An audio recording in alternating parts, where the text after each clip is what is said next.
Hi friends, welcome back to my channel.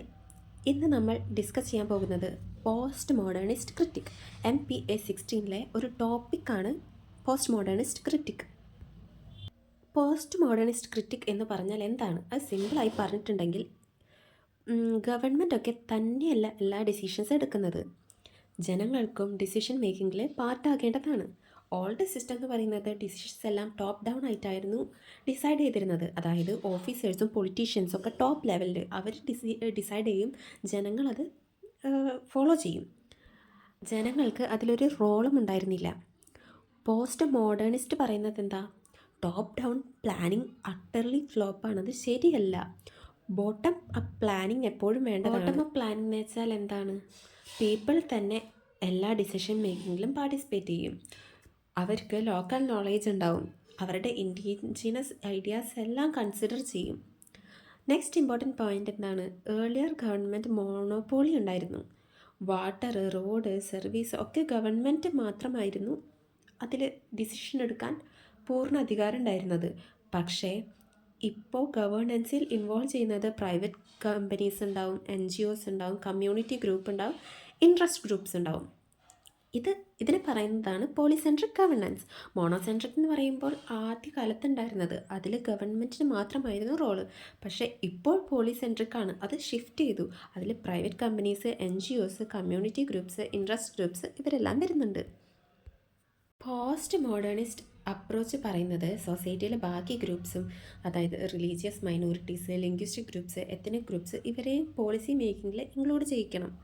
ആരൊക്കെ? Religious minorities, linguistic groups, ethnic groups. Democratic decentralisation എന്ന് പറയുന്നത് power പീപ്പിളിൻ്റെ അടുത്തോട്ട് പോകണം. അതായത് സെൻട്രലൈസ്ഡ് പവർ ആവാൻ പാടില്ല, ജനങ്ങൾക്കും കൂടി പവർ ഡിസ്ട്രിബ്യൂട്ട് ചെയ്ത് കൊടുക്കണം. അതായത് local bodies, gram sabha, ward committees, അതിലൂടെ ജനങ്ങളുടെ പാർട്ടിസിപ്പേഷൻ ഉറപ്പാക്കണം. ഇവിടെയാണ് ആക്ച്വൽ ഡിസിഷൻ മേക്കിംഗ് നടക്കേണ്ടത്. ബിക്കോസ് ലോക്കൽ പീപ്പിൾസിനാണ് ലോക്കൽ പ്രോബ്ലം അറിയുന്നത്. ഇത് എംപവർമെൻ്റ് ആണ്. പൊളിറ്റിക്കലി, സോഷ്യലി, എക്കണോമിക്കലി എംപവർ ചെയ്യുക. Finally reinventing government. Osborne and Gaebler പറഞ്ഞ ഐഡിയ ആണിത്, റീ ഇൻവെൻറ്റിംഗ് ഗവൺമെൻറ്. അതായത് ഗവൺമെൻറ് ബോസ് അല്ല, ഗവൺമെൻറ് ഫെസിലിറ്റേറ്റർ മാത്രമായിരിക്കണം. ഫെസിലിറ്റീസ് കൊടുക്കുന്ന ആൾ, അതേപോലെ സപ്പോർട്ട് ചെയ്യുന്ന ആളായിരിക്കണം ഗവൺമെൻറ്. ആരെ സപ്പോർട്ട് ചെയ്യുന്ന ആൾ? ജനങ്ങളെ സപ്പോർട്ട് ചെയ്യുന്ന ആൾ. ഇതൊരു ബേസിക് ഐഡിയ ആണ്. ഇനി കുറച്ചും കൂടി ഡീറ്റെയിൽ ആയിട്ട് വരാം. Post modernist strongly criticise top down. Post modernist എന്തിനെയാണ് ക്രിട്ടിസൈസ് ചെയ്തിരുന്നത്? Top down plan. They support bottom up planning with public participation, indigenous and local ideas.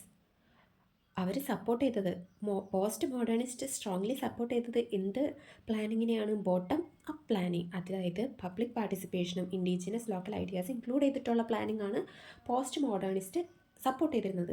Policies should reflect people's lived എക്സ്പീരിയൻസിലൂടെ മാത്രമാണ് പോളിസീസൊക്കെ കുറച്ചും കൂടെ ഇംപ്ലിമെൻറ്റ് ചെയ്യാൻ പറ്റുള്ളൂ. Old way is top down planning. Old way എന്തായിരുന്നു? ടോപ്പ് ഡൗൺ പ്ലാനിങ് ആയിരുന്നു. അത് തെറ്റായിരുന്നു. ബോട്ടം അപ്പ് പ്ലാനിങ് ആണ് വേണ്ടത്. It means government sitting at the top, officers, experts decide policies, people at the bottom just follow. ബോട്ടമുള്ള ആൾക്കാർ, അതായത് ജനങ്ങൾ വെറുതെ അത് ഫോളോ ചെയ്യട്ടായിരുന്നുള്ളൂ. ഇതിൻ്റെ മെയിൻ പ്രോബ്ലം എന്ന് പറയുന്നത് എന്താ? ജനങ്ങളെ മുഴുവനായിട്ട് ഇഗ്നോർ ചെയ്യാണ്. എന്ത്? ടോപ്പ് ഡൗൺ പ്ലാനിങ് ജനങ്ങളെ മുഴുവനായിട്ട് ഇഗ്നോർ ചെയ്യാണ്. From state monopoly it changed to shared governance. From monocentric to polycentric. As per new public management, the state should reduce its monopoly. As per new public management, പുതിയ public management വഴി monopoly, സ്റ്റേറ്റിൽ ഉണ്ടായിരുന്ന monopoly reduce ചെയ്യാൻ പറ്റി. Governance should involve private sector, NGOs, community based organisations, pressure and interest groups ഇവരെയും കൂടെ include ചെയ്ത് decision make ചെയ്ത് തുടങ്ങി. അതായത് പോളിസെൻട്രിക്കായി. This shift is from monocentric order, അതായത് ഗവൺമെൻറ് അലോണിൽ നിന്നും, ഗവൺമെൻറ് ഒറ്റയ്ക്ക് ഡിസിഷൻ എടുക്കണിൽ നിന്നും അത് മാറി മെനി ഗ്രൂപ്പ്സിനെ കൂടെ ഇൻവോൾവ് ചെയ്ത് അത് പോളിസെൻട്രിക് ഓർഡറാക്കി മാറ്റി. Post modernist says that government shouldn't do everything alone. Earlier government alone provided services. Now government, private companies, NGOs, community groups also involved in this process. Monocentric means only government, polycentric means many actors. Sharing power is better governance. Postmodernist approach want the nation state to be pluralist and representative. It moves beyond oneness to include religious diversity, linguistic diversity, ethnic diversity. Minority representation should be institutionalized in policy making. Society has different religions, languages, caste, and ethnic groups. Old system only majority opinion mattered. Problem is that minority get ignored and democracy become unfair. Postmodern idea means policies must represent everyone, not only the majority. Public choice theory argues that pure majority based decision can harm democracy. When one option is chosen, other options are lost. This creates real social costs. It results marginalization of minorities, democracy become less representative, policy become arbitrary, meaning of public interest become unclear. Majority rule is a problem. Imagine government chooses one policy, other options are rejected. Those rejected options become a loss to society. Or some groups suffer, public interest become unclear and decisions look arbitrary. Real democracy is inclusion, including all the decisions and policy making by the all groups. Governance is insufficient if it includes sections of society. True efficiency requires inclusiveness, rational decision making. Public interest must reflect political, economic, and social concerns of all groups. Democratic decentralization in World Bank view, decentralization is more than election.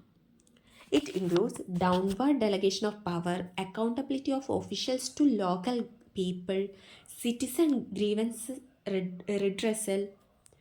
Popular control is essential for delegation, deconcentration, and decentralization.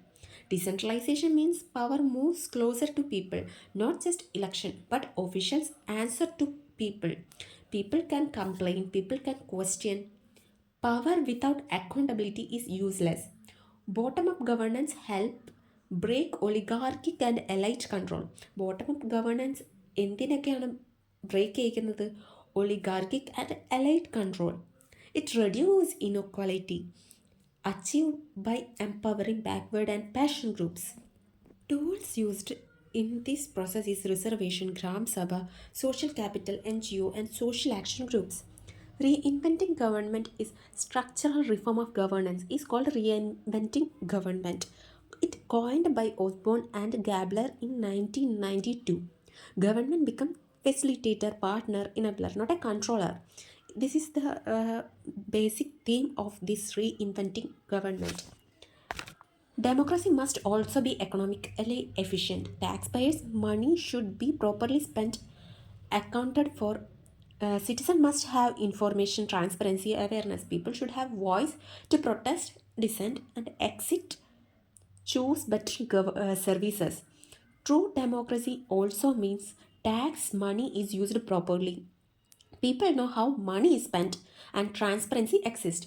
People should have voice to protest, complain, exit to choose better service if government fails.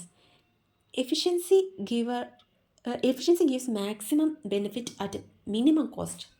To control fiscal deficits, government should not expand unnecessarily. Private and non-government sectors should help in public goods services delivery.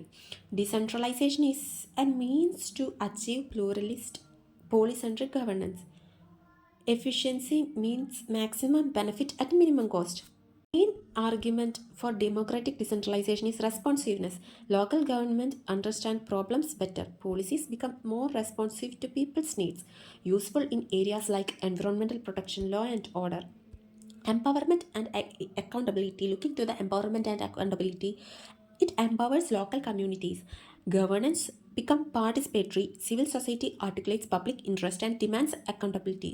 Officials are more accessible and more answerable to people.